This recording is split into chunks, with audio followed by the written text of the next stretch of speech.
اعوذ بالله من الشیطان الرجیم بسم الله الرحمن الرحیم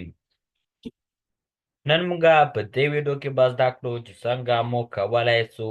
چات جی پی ټي ته ساین ان سو یعنې چات جی پی ټي ته اکسس ولرو یعنې لاسرسی ورته ولرو نو راځئ چې دا دار شروع کړو تاسې به راځئ دلته په خپل براوزر کې په دغه ځای کې به چات جی پی ټي ډاټ کام لیکئ نو چې تاسې دا خلاص کړئ تاسې څنګه راسئ تاسو ته دا آپشن راځي لاګ ان اور ساین اپ که تاسې غواړئ ساین اپ نه سئ یعنې نه غواړئ چې خپل اکاونټ باندې ساین ان یا لاګ ان سئ یا چات جی پی ټي بغیر له ساین اپ نه استعمال کړئ نو تاسې به سټې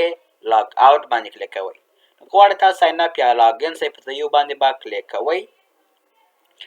نو اوس تاسې ډېر صفحې ته راوړي بیا تاسې کولی سئ په دغه ځای کې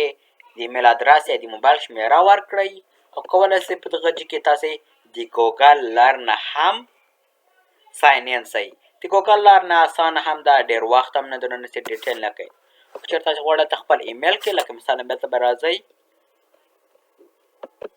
په دغه ځای کې به تاسې خپل ایمیل لیکئ تاسې داسې یې ولیکه کنټینیو وښئ نو دا به تاسې اوس ساین ان سئ په دغه ځای کې تاسې باید خپل پاسورډ ورکړئ بیا به کنټینیو باندې کلیک کړئ